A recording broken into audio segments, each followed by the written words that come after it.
Olá a todos, essa é a nossa primeira videoaula sobre a arquitetura e organização de computadores. Eu sou o professor Ailton e eu vou estar trabalhando com vocês esse curso aí, no caso essa unidade curricular, durante esse curso nosso de licenciatura em computação. Quando a gente fala sobre arquitetura e organização de computadores, né, para entender um pouquinho sobre o que é a disciplina, né, a gente vai falar bastante sobre a questão do hardware, de como que funciona os elementos físicos de um computador. Mas antes da gente entrar aí nesses elementos físicos, eu costumo pedir para o pessoal imaginar o que eles têm na cabeça do que é um computador, tá certo? Então, eu gostaria que vocês parassem um pouquinho, pensassem um pouquinho, como se fosse fazer uma fotografia de um computador, o que vocês imaginam que é isso, que é essa figura do computador. Eu pergunto isso, inclusive, para meus alunos, tanto nos cursos técnicos, nos cursos superiores, nos cursos de pós-graduação, e eu imagino que, assim como eles, a maioria de vocês imagina que o computador é aquele desktop, né? Aquele conjunto que tem um teclado, monitor, mouse e um gabinete do lado, mais ou menos como essa figura. Acho que todo mundo aqui tem a imagem de um computador como sendo isso. A figura clássica, onde eu tenho aqui meu monitor, meu teclado, meu mouse e o gabinete, que estão os componentes físicos lá do computador. O interessante é que esse computador, já existe uma tendência muito grande disso aqui desaparecer. Aos poucos, a gente não vai ter mais isso. Esse computador, ele não vai existir dessa forma, tá certo? Não quer dizer que o computador vai deixar de existir, mas esse computador, ele está com os dias contados, né? Então, uma pergunta que eu faço mas também para o pessoal, muitas vezes, o que vai substituir esse computador, né? Então, a maioria começa a pensar um pouco, né? Talvez o pessoal pense, mas os computadores hoje estão ficando mais portáteis, né? A gente começa a carregar esses computadores para lá e para cá. Então, hoje, que o pessoal tem mais interesse é o chamado notebook. Então, o que acontece? Isso aqui também é um computador, como um outro qualquer que a gente já viu lá atrás. Então, esse cara é o que vai substituir os computadores. A partir de agora, todo mundo só vai comprar notebook? Também não é bem assim. Na verdade, o que a gente está tentando trazer é um conceito de computador que é um pouco diferente. O computador é muito mais do que essas duas máquinas, esse computador e esse. O computador está disponível em diversos equipamentos que a gente tem no dia a dia e às vezes a gente nem percebe isso, né? Então, o que acontece? E esses equipamentos, a tendência é que eles, com o tempo, eles se tornem invisíveis, né? A gente não vai deixar de perceber o que é um computador. Então, às vezes você questionando nessa coisa, você não vai ter nem o desktop, nem o notebook, então o que vai substituir esses computadores? Na verdade, isso já está acontecendo. Então, se você olhar hoje, um computador hoje que quase todo mundo tem no bolso é esse, que é um celular, né? Todo e qualquer celular que você tem no seu bolso, ele é um computador. Então, se você for olhar isso, por exemplo, hoje existem mais linhas de telefone celular do que pessoas no nosso país. Então, existem muito mais computadores dessa forma do que os computadores tradicionais, na forma de um desktop ou na forma de um notebook. Então, o que acontece? A gente precisa mudar um pouco essa visão e conhecer esse outro lado da computação, que é uma área bastante interessante que está causando bastante impacto, né? Então, essa é uma forma, às vezes, de um computador que é o que está, vamos dizer assim, é o futuro da computação, ele está emergindo para essas áreas aí, né? E esse computador não é só o celular, que também é um computador. O computador está presente em um monte de outras coisas, tá certo? Então, por exemplo, se você olhar no seu carro, isso aqui também é um computador, tá certo? Mas aí você pode falar para mim, Ailton, você colocou aqui uma foto de um Uno Mille, duas portas, na verdade esse é quatro, né? Mas ele não tem nem ar, não tem direção, não tem nem computador de bordo para falar assim que isso é um computador. Na verdade, o computador, dentro desse carro, ele está, vamos dizer assim, em partes que às vezes a gente nem enxerga, né? Onde que estaria o computador dentro desse carro? Ele está no controle, por exemplo, da injeção eletrônica desse carro. Na injeção eletrônica desse carro existe um processador, um software que ele determina algumas coisas e ele que controla lá a questão da injeção de combustível e, consequentemente, a questão do motor. Então, mesmo um carro simples hoje, ele tem um computador embutido, certo? A gente tem essa ferramenta aí disponível para vocês, para quem dentro de um carro que é um sistema de controle, por exemplo, de injeção eletrônica. Carros mais modernos, com mais recursos, possuem às vezes mais de um computador. Recentemente, eu li uma reportagem na Info que um carro, vamos dizer assim, médio, ele tem entre 30 e 180 processadores dentro do carro. Ou seja, são de 30 a 180 computadores diferentes em um único carro. Então, isso é interessante para a gente poder perceber que o computador ele é muito maior do que aquela visão que a gente tem inicial do computador sendo aquela máquina que a gente coloca em cima da mesa e usa, ou aquele notebook que a gente usa. Ele está presente em coisas que às vezes a gente nem enxerga, né? Então, um outro exemplo de computador que a gente pode ter seria um aparelho lá, ou de DVD, ou no caso aqui, como por exemplo um Blu-ray. Esse computador, isso aqui dentro dele, ele tem um processador. Ele tem lá os elementos básicos, a memória, um dispositivo de armazenamento de dados, tudo que forma a base do computador. É claro que aqui eu estou só citando, mas a gente vai estudar esses dispositivos mais para frente aí na disciplina. Então, o que acontece? Um aparelho de DVD ou um aparelho de Blu-ray, por si só, ele já é um computador. Nossas TVs atuais, elas são computadores. Então, a computação, ela está muito mais difundida do que a gente imagina, né? Outro exemplo de computador que a gente vê aí é na parte de instrumentação médica, né? Então, por exemplo, aqui eu tenho um computador inteiro que está dentro de um instrumento. No caso, isso aqui é um exemplo de um monitor multiparamétrico, né? É um exemplo de equipamento que existe na medicina, né? É aquele equipamento que quando a gente assiste lá na novela, que ele aparece, alguém morre, né? Que ele tem aquele barulhinho lá do bip contínuo em cada batimento, de repente, quando a pessoa lá morre, né, ela fica com aquele bip contínuo. Na verdade, esse aqui é um exemplo também de um computador. Dentro desse equipamento, você tem todos os elementos básicos de um computador. E é interessante a gente ter essa noção que esse campo da aplicação da computação ele é muito maior do que o que a gente imagina, né? Existem computadores, né, que eles são embutidos em um único chip. Isso aqui eu estou dando um exemplo de o que a gente chama de microcontrolador. Ele é um computador inteiro em uma única pastilha. Pra vocês terem uma ideia, esse chip aí ele tem mais ou menos uns 8 centímetros de comprimento, por exemplo, de ponta a ponta. Ele é bem pequenininho, né? E existem modelos desse chip que são menores ainda, né? E esses computadores, como esse computador que eu estou mostrando aqui para vocês, que formam a base daqueles equipamentos que eu comentei agora há pouco. Por exemplo, a injeção eletrônica de um carro vai ser um chip semelhante a esse. Vamos dizer assim, aquele monitor multiparamétrico, ele vai ter lá um computador que vai ser um chip semelhante a esse, né? Então, a computação, graças a dispositivos como esse, ela está cada vez ficando mais difundida, mais barata, e de forma que você consegue embutir isso em uma série de equipamentos que antes você nem imaginava, né? Só para vocês terem uma ideia, né, a gente vê a questão do custo de um computador, né?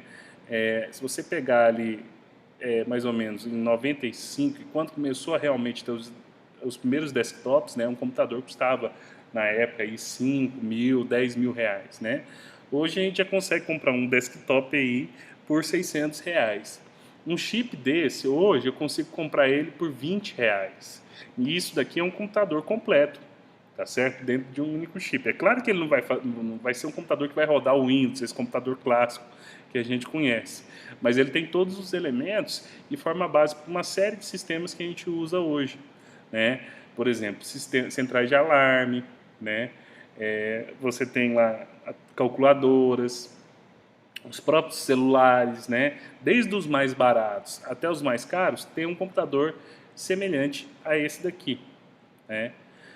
Então, vendo isso, né, a gente também tem, às vezes, computadores dentro de computadores. Então, aqui, o que eu tenho aqui? Eu tenho 3 dispositivos que,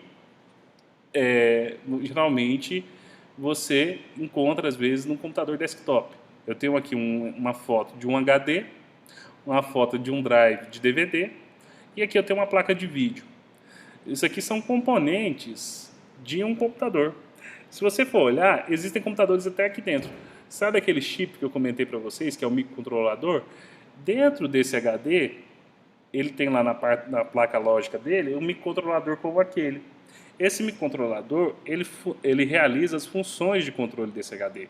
Para isso daqui funcionar, eu tenho esse disco aqui. Ele tem que girar numa determinada velocidade. E eu tenho essa agulha aqui que determina uma posição que eu estou lendo. Então, eu tenho que controlar a posição dessa agulha. Esse controle é feito por um computador como aquele que eu mostrei anteriormente. Mesma coisa acontece com o drive de CD. Eu tenho que girar o drive de CD, né, a mídia, né, o CD, e eu tenho que posicionar o laser. Então, dessa forma aí, eu tenho um computador desse só para controlar esse motor e essa lente aí, a posição dessa lente para poder ler o meu CD ou DVD, né, dentro desse drive de DVD. E a placa de vídeo é um outro exemplo. Isso aqui praticamente é um computador por si só. Dentro dele aqui tem um processador que às vezes é até mais poderoso, em alguns casos, né, do que o processador principal da máquina, né? Eu tenho uma quantidade muito grande de memória, né, dentro desse computador, e eu tenho um dispositivo de entrada e saída, porque a partir dessa placa a gente vai conseguir ligar lá o monitor para poder ver isso. Inclusive, existem placas dessas que são mais caras do que o computador sozinho.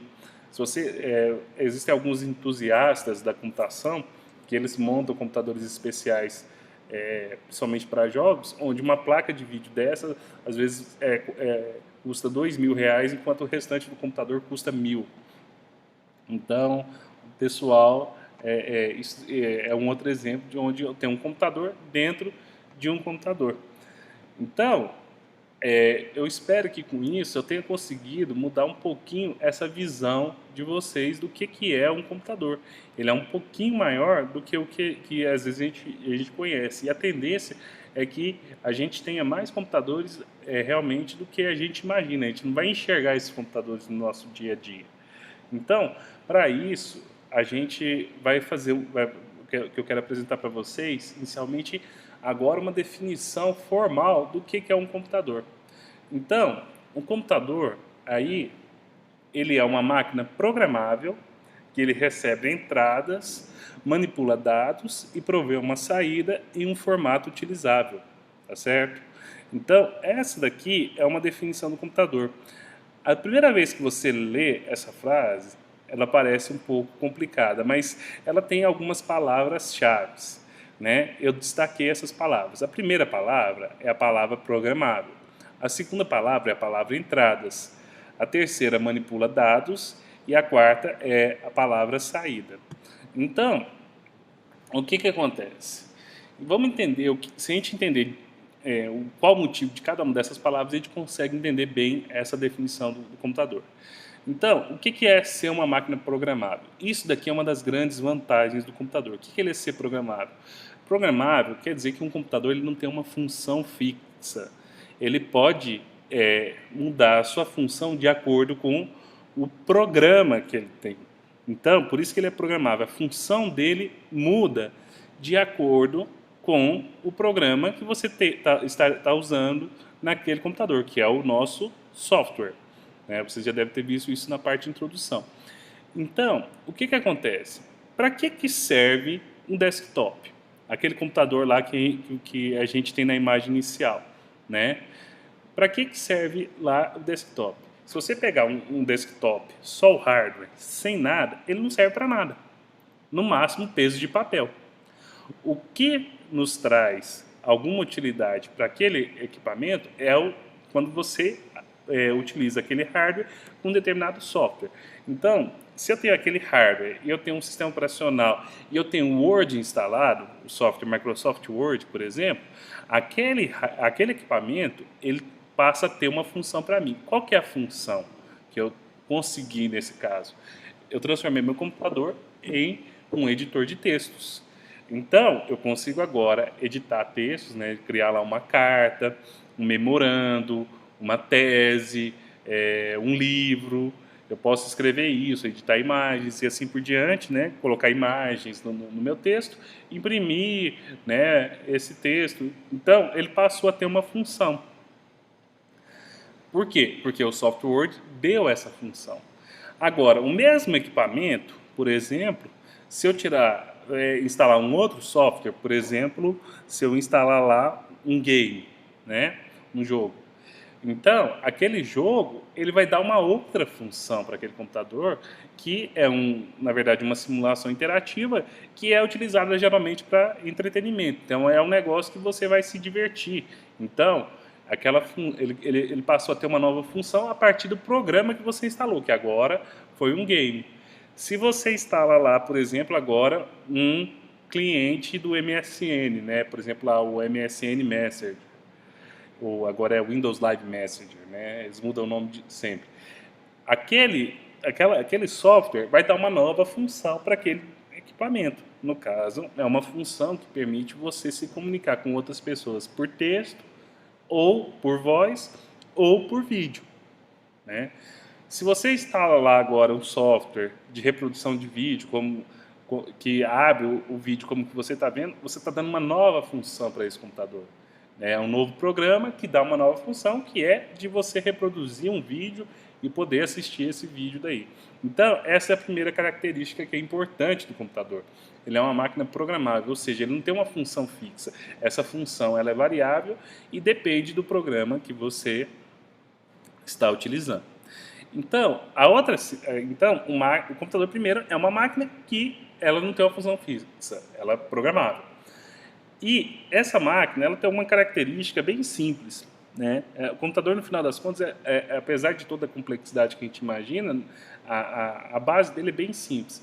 Ele basicamente recebe entrada, manipula dados e provê uma saída, geralmente um formato utilizável, né? Então, o que acontece? O computador ele tem essa sequência: recebe uma entrada, manipula informação e provê uma saída. O que são as entradas de um computador? São os elementos que você coloca informação dentro do computador. Essa informação pode ser o que você imaginar, pode ser desde um número, uma letra, até um vídeo, alguma coisa maior, né? Uma imagem, um som, ou outras coisas. Então, se você for olhar lá no desktop, a gente tem algumas entradas que são, por exemplo, o teclado, né? Porque no teclado você não consegue entrar um texto, o mouse, né? Que é uma outra entrada que você consegue apontar e realizar determinadas ações com esse computador. Eu tenho outras entradas, por exemplo, uma câmera de vídeo, né? Uma webcam, por exemplo, que aí eu consigo capturar tanto a parte de imagem quanto a parte de áudio, né? E o que acontece? A partir dessas entradas, eu manipulo essas entradas, né? Ou seja, a partir dessas entradas, eu transformo essas entradas e gero uma saída, né? Então, o computador ele também tem uma série de dispositivos de saída. Então, por exemplo, o computador, como dispositivo de saída, eu tenho o monitor, que ele pode sair um vídeo, né? Eu tenho o quê? Uma impressora, que ele pode sair um texto. Então, o que acontece? O computador, o que ele basicamente fica fazendo é recebendo a entrada, manipulando informação e sair. A parte de manipulação dependendo dessa entrada, o computador toma algum tipo de decisão e gera uma saída. Então, vamos pensar num exemplo bem simples lá do Word, o editor de texto. Imagina que você usou o teclado para digitar uma palavra, tá certo? Por exemplo, eu digitei a palavra programável. Vamos supor que eu tivesse digitado essa palavra sem um acento no A. O que aconteceu? Ele recebeu como entrada do teclado a palavra programável sem um acento. Ele vai manipular essa informação, tá certo? Como que ele vai manipular lá o Word? Ele vai, por exemplo, pegar essa palavra programável que eu digitei, uma das coisas que ele vai fazer é entender essa palavra, né? Vai analisar essa palavra e comparar essa palavra com o dicionário que ele tem. Se essa palavra não estiver no dicionário, quer dizer que ele detectou um erro na palavra. Quando você detecta um erro no Word, o que ele faz? Ele não desenha aquela linha vermelha embaixo para te indicar que essa palavra está errada?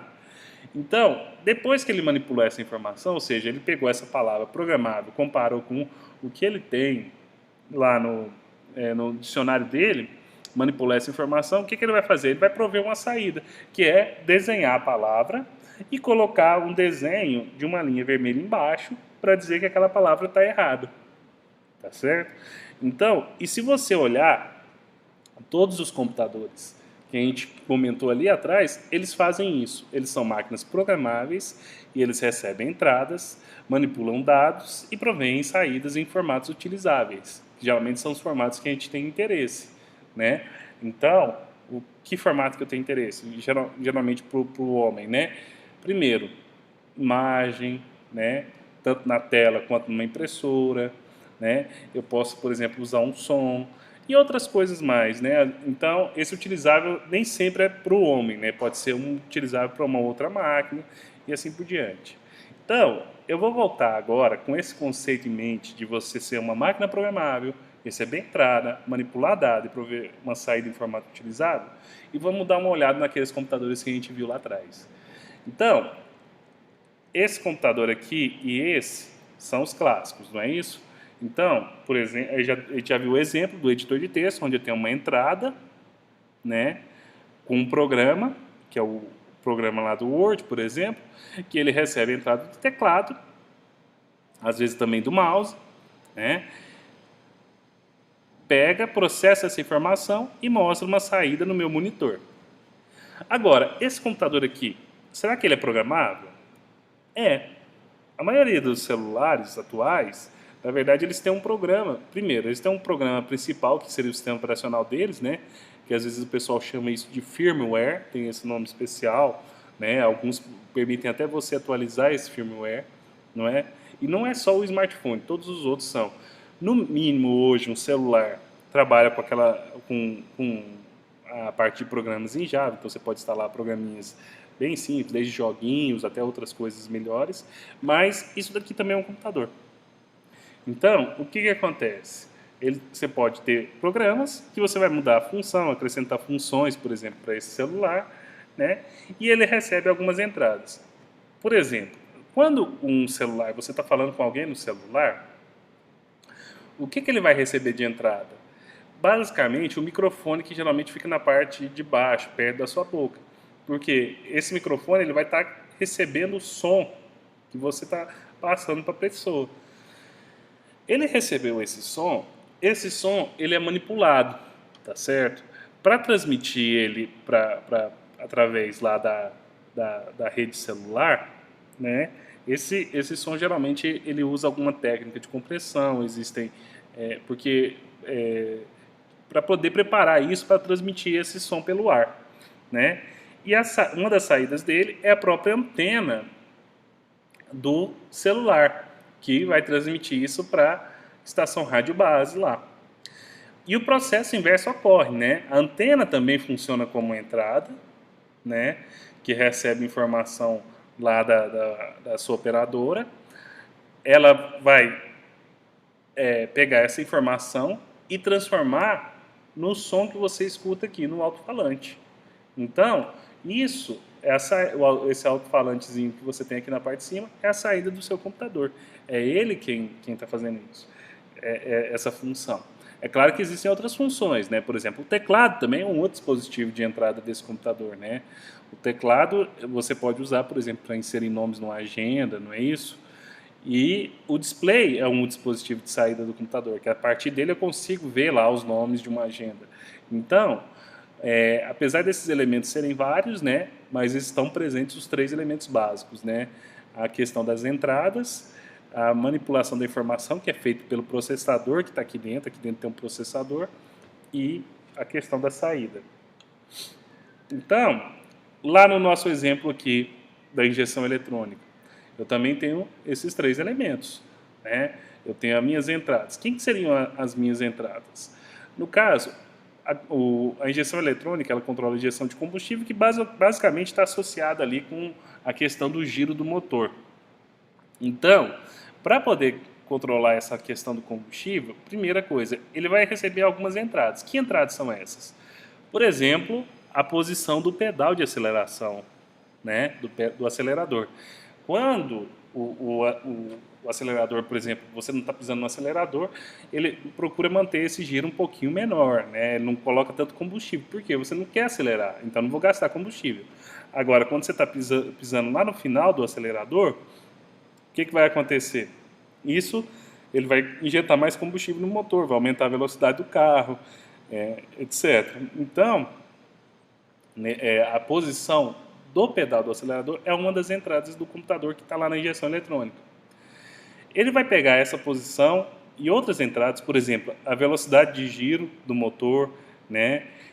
Se ele está girando mais rápido, se ele está girando mais lento, porque ele usa isso também como ferramenta de decisão, vai manipular essa informação e vai decidir o quanto de combustível que ele vai injetar lá no motor, na câmara de combustão. Aí o que acontece? Quando ele decidir isso, ele vai usar uma das saídas. Que saídas que são essas? São válvulas que eu tenho lá na câmara de combustão que são controladas por essa injeção eletrônica. Então ele vai abrir aquela válvula por um determinado tempo para injetar uma determinada quantidade de combustível. Tá certo? Então, se você estiver pisando, por exemplo, estiver pisando pouco no acelerador, você está numa velocidade mais lenta, ele vai abrir essa válvula por um tempo menor, ou seja, ele vai injetar pouco combustível. Agora, se você estiver acelerando muito, ele vai fazer o quê? Ele vai injetar mais combustível. Então, essa válvula vai ficar aberta por um tempo maior, né?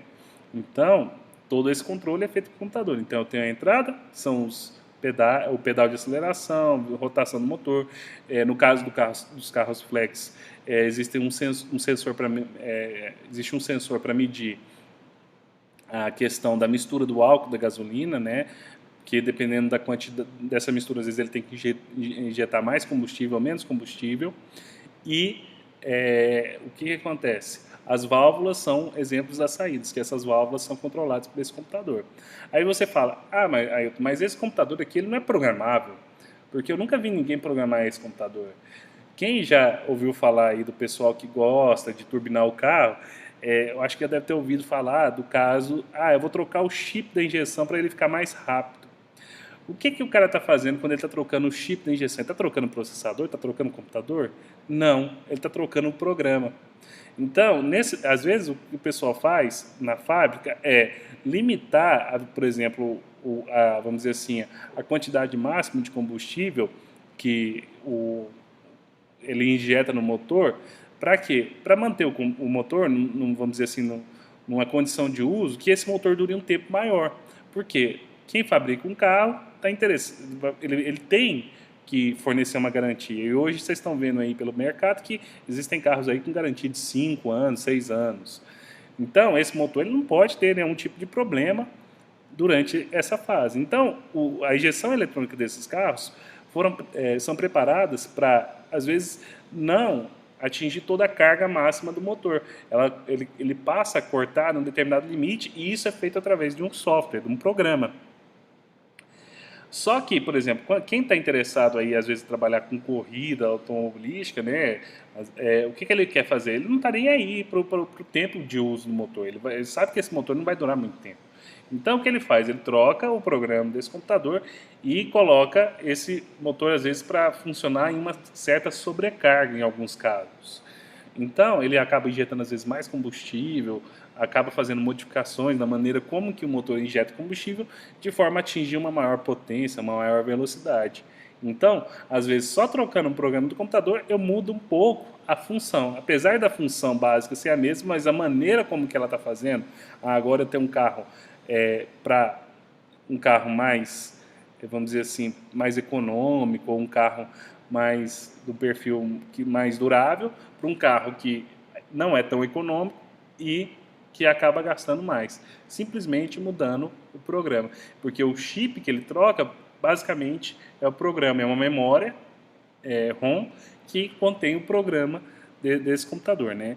Alguns carros mais modernos existem ajustes variáveis disso e eu consigo trocar ele no próprio carro, às vezes através do próprio painel do carro, né? Isso nos carros de mais alto nível, mas nos carros mais simples existe essa opção aí que o pessoal acaba fazendo, né? É claro que isso às vezes envolve a perda da garantia do carro quando você faz isso, porque você está colocando um elemento que vai influenciar diretamente no motor, né? E que ele não vai trabalhar na condição que foi estabelecida pelo fabricante. No caso dos aparelhos aí, por exemplo, de DVD e Blu-ray, isso aqui também é um computador. Qual que seria a entrada dele? A entrada dele, primeiro, a gente tem aqui o controle remoto, os controles que você tem aqui no painel, né? Para você avançar, retroceder e assim por diante. O próprio disco também é um elemento de entrada, tá certo? E a saída dele seria esse painel frontal e aí o vídeo que sai lá atrás, né? Que a gente vê isso daí, né? Ele também é programável? Alguns aparelhos desses de DVD permitem você atualizar o software que vem nele, né? O DVD nem tanto, mas o Blu-ray existe essa possibilidade de atualização de software, né? Algumas televisões também estão vindo com esse sistema, né? Tem televisões atuais dessas de tela plana que você pode colocar lá um pendrive nela, né? E assistir filme. E eles têm um software que também é atualizável. Então, às vezes, se o software não suporta determinado formato de vídeo, ele passa a suportar. Então, a gente tem os elementos e isso aqui é um equipamento programável, né? O monitor, a mesma coisa, né? Quais são as entradas dele? Na verdade, as entradas são os eletrodos, né, que vão no paciente, né? E tem alguns controles que eu tenho aqui nessa parte inferior aqui. A saída é o vídeo, né, a imagem com os gráficos que ele tem aqui. Ele vai manipular, pegar esse sinal, processar, encontrar essas curvas aqui, por exemplo, ele calcula o número de batimentos cardíacos, né? E gera uma saída que são esses gráficos que vocês estão vendo aí, né? Que são informações importantes aí para o médico e aquele barulhinho que a gente fica escutando, né? Toda vez que ele detecta um batimento, ele dá aquele pi lá, né? E quando, por exemplo, a pessoa tem uma parada cardíaca, ele gera aquele barulho constante, que aquilo, na verdade, é um alarme do monitor. Então, esse computador aqui também, ele tem as entradas e as saídas. Na verdade, as entradas e as saídas são esses pinos metálicos aqui, né? Então, isso aqui são entradas e saídas digitais e analógicas, tá certo? E o que acontece? Aqui dentro tem um processador que ele manipula. Esse, como é um dispositivo mais geral, né, dependendo da função, esse pino aqui vai ser ligado geralmente a algum outro elemento. Por exemplo, eu posso ligar num botão, por exemplo, toda vez que eu quero pressionar o número 9 lá no teclado, é acionado um pino desses aqui. E uma saída dessa aqui, por exemplo, pode ser ligado aqui, por exemplo, em uma sirene, para ser um alarme, alguma coisa do tipo. Então, dependendo do programa que eu faço, esse chip ele pode ser, por exemplo, uma central de alarme. Ou esse chip pode ser o sistema de controle de uma máquina de lavar roupa. Ou esse chip pode ser a injeção eletrônica. Então, esse aqui é um computador mais em estado bruto. Os nossos componentes aqui, né, do computador, né, eles têm, por si só, em algumas etapas, ele tem um computador dentro dele. Geralmente, um computador é um chip, como aquele que eu mostrei anteriormente. E o que ele tem de entrada e o que ele tem de saída aqui? Por exemplo, no HD e no CD-ROM. É mais ou menos a mesma. A entrada, na verdade, dele seria o cabo que vai conectado lá na placa-mãe. Que ele fala assim, ó, eu preciso de ler tal posição de memória. Ele vai processar onde que está essa posição do HD e vai atuar aqui sobre o giro do disco e a posição da agulha, né, que são as saídas. Então, ele vai, dependendo da posição que o computador principal quer ler, ele vai mexer no disco e na posição da agulha, no caso do CD lá da lente, né? E essa seria a saída dela, né? E além disso, depois ele lê essa informação e passa pro computador. Então a leitura aqui da agulha, vamos dizer assim, é uma entrada e a saída aqui é uma do computador da outra saída. No caso da placa de vídeo, a entrada da placa de vídeo, na verdade, um pouco vem do monitor, que ele fala quais são as resoluções que aquela placa de vídeo, que aquele monitor suporta para a placa de vídeo, e um pouco também vem do computador, que passa lá, eu quero desenhar um modelo em 3D de um personagem no jogo lá de luta, por exemplo, né? Então ele recebe o modelo, aqui dentro ele tem um computador que vai pegar aquele modelo, vai fazer um processo que a gente chama de renderizar, né? Então ele recebe um monte de equação matemática que, vamos dizer assim, representa aquele lutador ou aquele personagem do jogo, vai gerar uma imagem dentro disso daí e essa imagem vai sair no vídeo. Então tenho aqui a entrada, o processamento e a saída.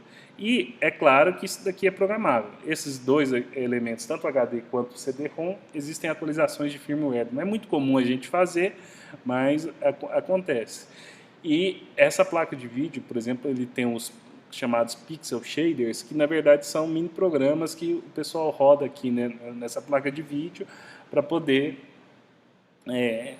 gerar aquela imagem com aquela qualidade que vocês às vezes veem aí nos jogos ou às vezes até em filmes, né? Porque essas placas de vídeo também são usadas para gerar aqueles filmes em 3D que a gente vê aí sempre aí no cinema. Bom, então, só para a gente lembrar, né? Um computador é uma máquina programável que recebe entradas, manipula dados e provê uma saída. Então, são os três elementos básicos: entrada, manipulação de dados e saída. Esses três elementos, vocês vão ver lá na frente, que isso aqui estão associados a três elementos principais de um computador.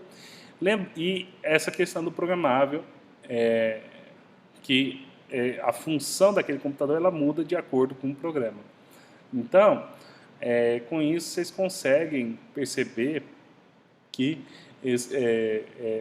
uma definição razoável aí do que é um computador. Eu acho que agora com isso a gente consegue clarear bem o que é o computador, né? E com isso a gente entra aí no qual que é o nosso objetivo da disciplina, que é responder essa pergunta aqui, que é como o computador funciona, tá certo? Nós vamos procurar aí ao longo da disciplina tentar responder um pouco disso daí, né, de como que o computador funciona, e aos poucos isso vai ficar bem claro, certo? Essa parte da introdução é só isso, né? Então, depois a gente vai seguir agora com a parte aí de algumas noções da parte de lógica booleana e um pouquinho de noções de eletrônica digital. Muito obrigado, então, e até a próxima.